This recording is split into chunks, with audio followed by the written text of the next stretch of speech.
How do I know if students have learned what I think they should know following instruction? Which parts of the lesson were problematic for students? What misconceptions do students have about the lesson?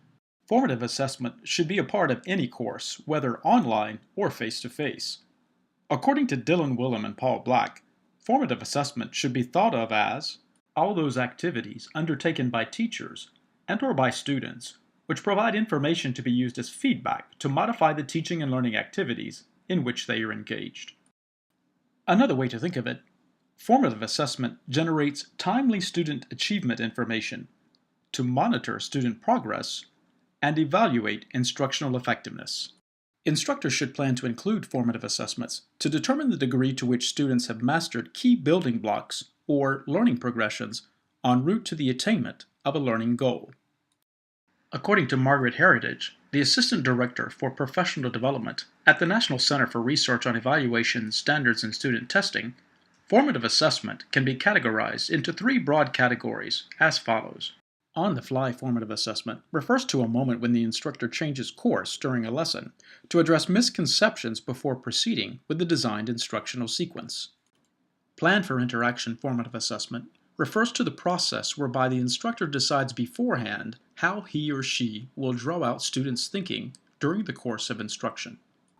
And finally, curriculum-embedded formative assessment, where tools and activities are embedded in the ongoing curriculum to garner feedback at key points in the learning process.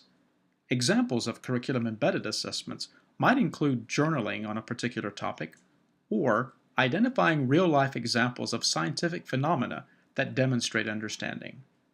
It is important to remember that formative assessment, while the name includes the term assessment, represents low-stakes assessments whose results can be used formatively. For example, the results of a short quiz do not have to be factored into students' final grade for a course, but when used formatively, quizzes provide feedback to students that inform them of their current status toward a particular aim or goal. In this way, low-stakes assessments and other formative assessment can be thought of as assessment for learning versus high-stakes assessments which represent assessment of learning. Here are a few commonly used formative assessment techniques to integrate into your course that provide feedback for both you and your students.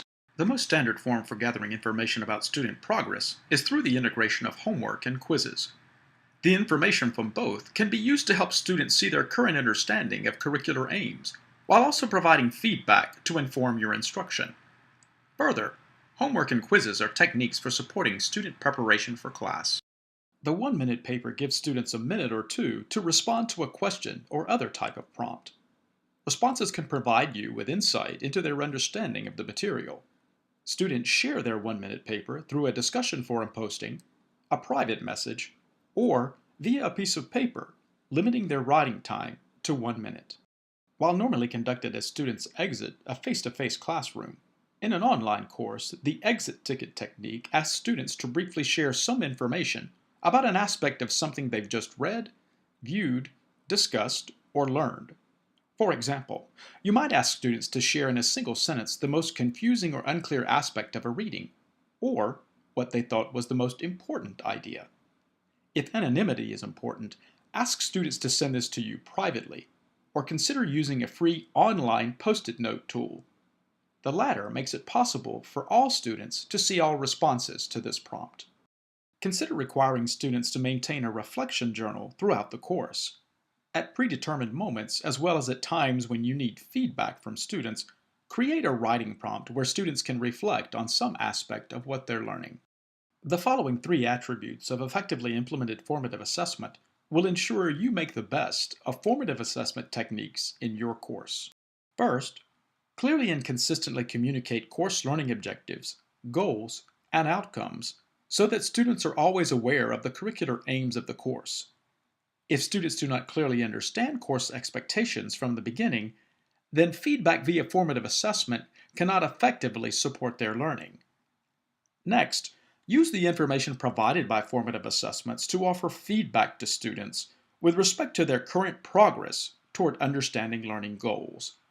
And finally, create a learning path for students based on the information you receive from formative assessments. In other words, Use the information you gather from formative assessments to inform student learning needs as the course progresses.